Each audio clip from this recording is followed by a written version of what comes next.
क्या आपने कभी सोचा है कि क्यू के बाद हमेशा यू क्यों आता है?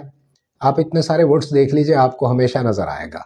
इसकी वजह जानना चाहते हैं तो बस इस वीडियो को आखिर तक देख लीजिए। क्यू और यू की इस दोस्ती की वजह जाकर निकलती है सन 1066 के आसपास, जिस सन को आप नॉर्मन कॉन्क्वेस्ट के नाम से जाना करते हैं। यूं समझ लीजिए कि इंग्लिश में क्व जैसी एक आवाज होती है और इस आवाज के लिए पहले CW का इस्तेमाल किया जाता था। नॉर्मन कॉन्क्वेस्ट से पहले क्वीन जैसे लफ्ज और क्विक जैसे लफ्ज की स्पेलिंग असल में ये हुआ करती थी जो फिलहाल आपके सामने स्क्रीन पर है। तो जैसा कि मैंने आपसे पहले कहा, नॉर्मन कॉन्क्वेस्ट की वजह से फ्रेंच इन्फ्लुएंस और लैटिन इन्फ्लुएंस इंग्लिश पर बहुत ज्यादा पड़ा। इसकी वजह से इंग्लिश का स्पेलिंग पैटर्न, इसका साउंड पैटर्न पूरी तरह से बदल गया। लिहाजा ये लफ्ज क्वीन भी इस तरह लिखा जाने लगा और इसी तरह से ये लफ्ज क्विक भी लिखा जाने लगा। अब आप कहेंगे कि क्यू के बाद यू फिर भी क्यों आ रहा है? ये सवाल तो अभी भी जिंदा है।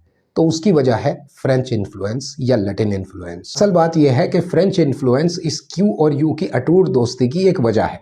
अगर आप फ्रेंच स्पेलिंग सिस्टम को देखेंगे तो उसमें आपको हमेशा क्यू और यू साथ में नजर आएगा। हालांकि मजे की बात यह है कि फ्रेंच में ये क्यू और यू क्व की नहीं बल्कि सिर्फ क की आवाज देता है। जैसे यूनिक, जैसे एंटीक, इस तरह के वर्ड्स ये फ्रेंच इन्फ्लुएंस की वजह से इंग्लिश में आए हैं।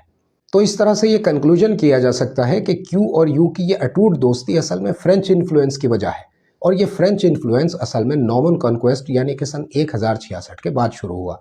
अगर आप इस नॉर्मन कॉन्क्वेस्ट को और इस फ्रेंच इन्फ्लुएंस को जानना चाहते हैं तो मुझे हुक्म दीजिएगा, मैं एक तफसीली वीडियो आपके सामने पेश कर दूंगा।